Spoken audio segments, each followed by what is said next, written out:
Hello friends, welcome to VLS kitchen. ఈ రోజు నేను చేయబోయే రెసిపీ ఉగాది స్పెషల్ అయిన కట్టుచారు. ఉగాది రోజు చేసే వంటకాలలో కట్టుచారు స్పెషల్. నేను ఈ వీడియోలో కట్టుచారుని చాలా టేస్టీగా, ఈజీగా, పర్ఫెక్ట్గా ఎలా చేయాలో చూపిస్తానండి. మీరు కూడా ఒకసారి ట్రై చేసి చూడండి. చాలా బాగుంటుంది. నేను చెప్పినట్టు చేయండి, చాలా బాగొస్తుంది. మీరు కనుక మా ఛానల్ని ఫస్ట్ టైం చూస్తున్నట్లయితే మరిన్ని లేటెస్ట్ వీడియోల కోసం క్రింద ఉన్న సబ్స్క్రైబ్ బటన్ని క్లిక్ చేయండి. ఈ ప్రాసెస్ ఎలానో చూసేద్దామా? ముందుగా ఒక బౌల్లో 25 గ్రాముల చింతపండుని తీసుకొని అందులో వాటర్ యాడ్ చేయాలి. ఇలా మొత్తం నానబెట్టి దీన్ని పక్కన పెట్టుకోవాలి. ఇప్పుడు ఒక కుక్కర్ ప్యాన్ తీసుకొని అందులో 1 కప్పు వరకు శనగపప్పును వేసుకోవాలి. ఇందులో వాటర్ని యాడ్ చేయాలి. ఈ పప్పును మనం 2 నుంచి 3 సార్లు కడుక్కోవాలండి. ఇలా కడిగి వాటర్ అనేది రిమూవ్ చేయాలి. ఇలా చేయడం వల్ల మనకు అనేది పప్పు పైన ఉన్న ఏమైనా డస్ట్ ఉంటే వెళ్ళిపోతుందండి.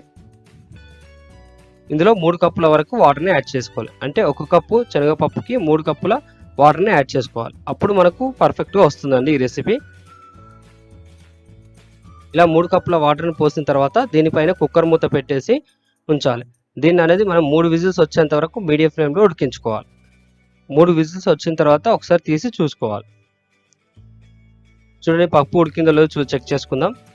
పప్పు అనేది మనకు పర్ఫెక్ట్గా ఉడికిందండి. ఈ విధంగా ఉంటే సరిపోతుంది. మరీ మెత్తగా ఉడకాల్సిన అవసరం లేదు.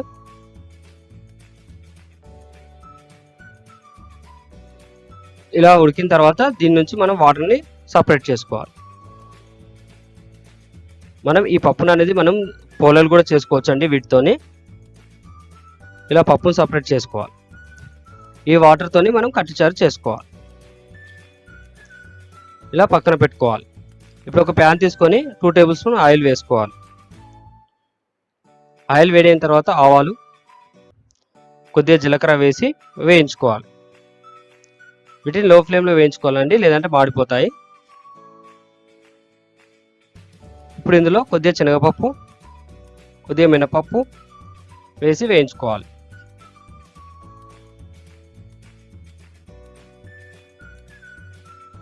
ఇందులోకి కట్ చేసి పెట్టుకున్న ఉల్లిపాయ ముక్కలు యాడ్ చేసుకోవాలి. వీటిని కూడా కొద్దిగా గోల్డెన్ కలర్ వచ్చేలాగా వేయించుకోవాలి. ఇలా వేయించుకున్న తర్వాత పొడిగా కట్ చేసి పెట్టిన పచ్చిమిర్చి, ఎండుమిర్చి, అలానే కరివేపాకు రెమ్మలు వేసి కలుపుకోవాలి. వీటిని కొద్దిగా దూరంగా వచ్చేలాగా వేయించుకోవాలి. ఇందులో 1/4 టేబుల్ స్పూన్ పసుపు, అలానే 1 టేబుల్ స్పూన్ అల్లం వెల్లుల్లి పేస్ట్ వేసి వేయించుకోవాలి. మనకు అల్లం వెల్లుల్లి పేస్ట్ అనేది పచ్చివాసన పోయేలాగా వేయించుకోవాలండి.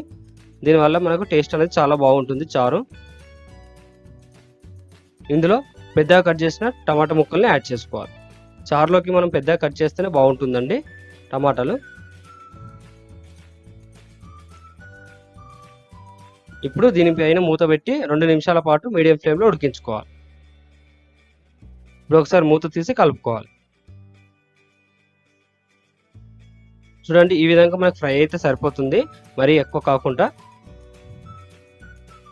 ఇప్పుడు ఇందులో 1 టేబుల్ స్పూన్ ఉప్పు వేసుకోవాలి. ఉప్పు మీ టేస్ట్కి సరిపడి వేసుకోవాలండి, ఎక్కువ మోతాదులో వేసుకోవద్దు.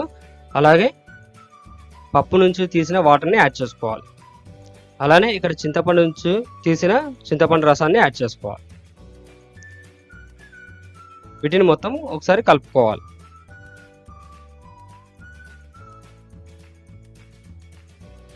ఇలా కలుపుకున్న తర్వాత దీనిపైన మూత పెట్టి మరో 2 నుంచి 3 నిమిషాల వరకు మీడియం ఫ్లేమ్లో మగ్గించాలి. ఇలా పులుసు మొత్తం మగ్గేలాగా చూసుకోవాలండి. చూడండి, ఈ విధంగా ఉంటే సరిపోతుంది. చిక్కదనం కూడా మరీ వాటర్ ఏం పడవు ఇందులో. మరీ చిక్కగా ఉంటే కొద్దిగా వాటర్ పోసుకుంటే సరిపోతుంది. ఫైనల్గా కొద్దిగా కొత్తిమీర వేసి గార్నిష్ చేసుకుంటే సరిపోతుంది. అంతే అండి, ఎంతో టేస్టీగా ఉగాది స్పెషల్ కట్టుచారు రెడీ. ఈ కట్టుచారును మీరు తిని పిల్లలకు కూడా పెట్టండి, చాలా ఇష్టంగా తింటారు. తినేసి ఎలా వచ్చిందో కామెంట్ రూపంలో తెలియజేయండి. మీకు గనక ఈ వీడియో నచ్చినట్లయితే లైక్ చేసి మీ ఫ్రెండ్స్కి షేర్ చేయండి. Thanks for watching the video.